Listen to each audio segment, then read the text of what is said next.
ভারতের হেমাবতীর সিদ্ধেশ্বর মন্দির অতীতের একটি আভাস দেয় এবং কিভাবে নীলাম্বা পল্লব এবং তাদের পূর্বসূরীরা শিক্ষার প্রচার এবং সমর্থন করেছিল। শৈব ধর্মের প্রচারের জন্য সপ্তম এবং দশম শতকের মধ্যে নির্মিত মন্দিরটি এমন অঞ্চল দ্বারা বেষ্টিত ছিল যেগুলি আবেগের সাথে শিক্ষার প্রচার করেছিল। মন্দিরের স্তম্ভের শিলালিপি বাস্তবায়িত শিক্ষা ব্যবস্থা এবং শাসকদের দ্বারা প্রদত্ত সহায়তা সম্পর্কে মূল্যবান তথ্য প্রদান করে। এটি ৮ থেকে ১১ শতকের নীলাম্বু রাজাদের দ্বারা নির্মিত হয়েছিল।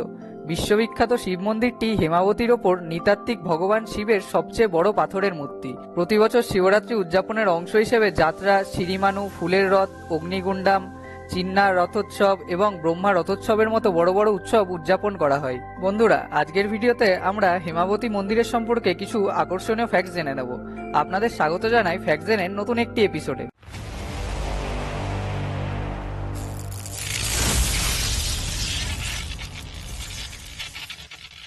অন্ধ্রপ্রদেশের শ্রী সত্যসাই জেলার অমরাপুরম থেকে 10 কিলোমিটার দূরে হেমাবতী গ্রাম। এই গ্রামে হেমাবতী মন্দির খুব বিখ্যাত। এই মন্দিরগুলি তাদের নোলাম এবং শিবলিঙ্গের ভাস্কর্যের জন্য বিখ্যাত।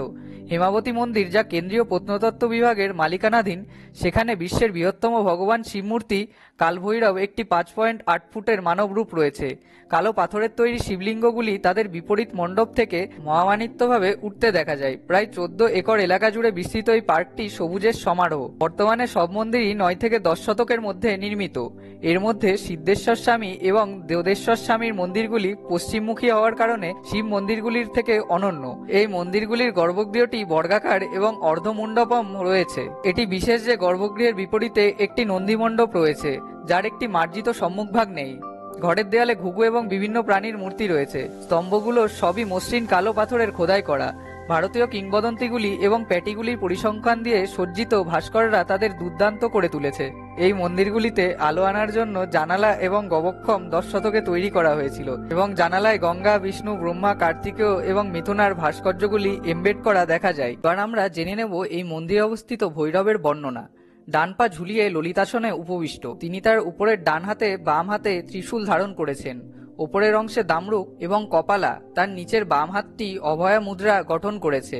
গুণগুলির একটি প্রাকৃতিক পদ্ধতিতে সঞ্চালিত হয়। ত্রিশূলের চারপাশের আঙুলগুলি শিথিল দামরুককে কেবল 2টি আঙুল দিয়ে না ধরে তালুতে এবং আঙুলগুলিতে রাখা হয়, যেমনটি সাধারণত দেখা যায়। মাথার শীর্ষে একটি মুন্ডা অর্থাৎ মাথার খুলি, একটি নাগা অর্থাৎ সর্প কপাল জুড়ে রয়েছে।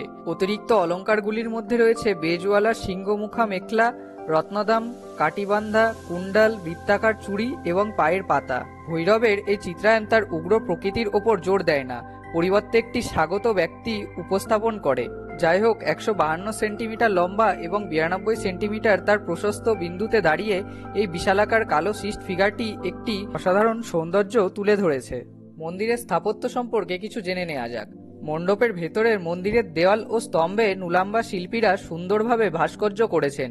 এখানে সিদ্ধেশ্বর, বিরূপাক্ষেশ্বর, মল্লেশ্বরা এবং দোদ্দেশ্বর মন্দিরের মধ্যে শেষটি তার 6 ফুট উঁচু শিবলিঙ্গের জন্য বিখ্যাত।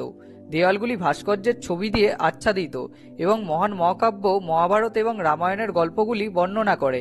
মন্দিরের প্রবেশদ্বারে নন্দী তৈরি করা হয়েছে, যা কালো গ্রানাইট দিয়ে তৈরি এবং এর দৈর্ঘ্য 8 ফুট এবং উচ্চতা 4 ফুট।